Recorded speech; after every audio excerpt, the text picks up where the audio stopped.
we divide 585 by 5 in a long division method. 5 times 1 is 5. On subtracting we get 0. So now we put down this 8 and 5 times 1 is 5. On subtracting we get 3. So again we put down this 5 and it is 35. So 5 times 7 is 35.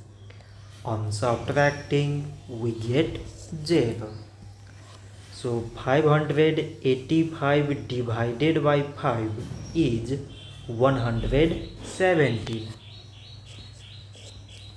So this much for today and thanks for watching.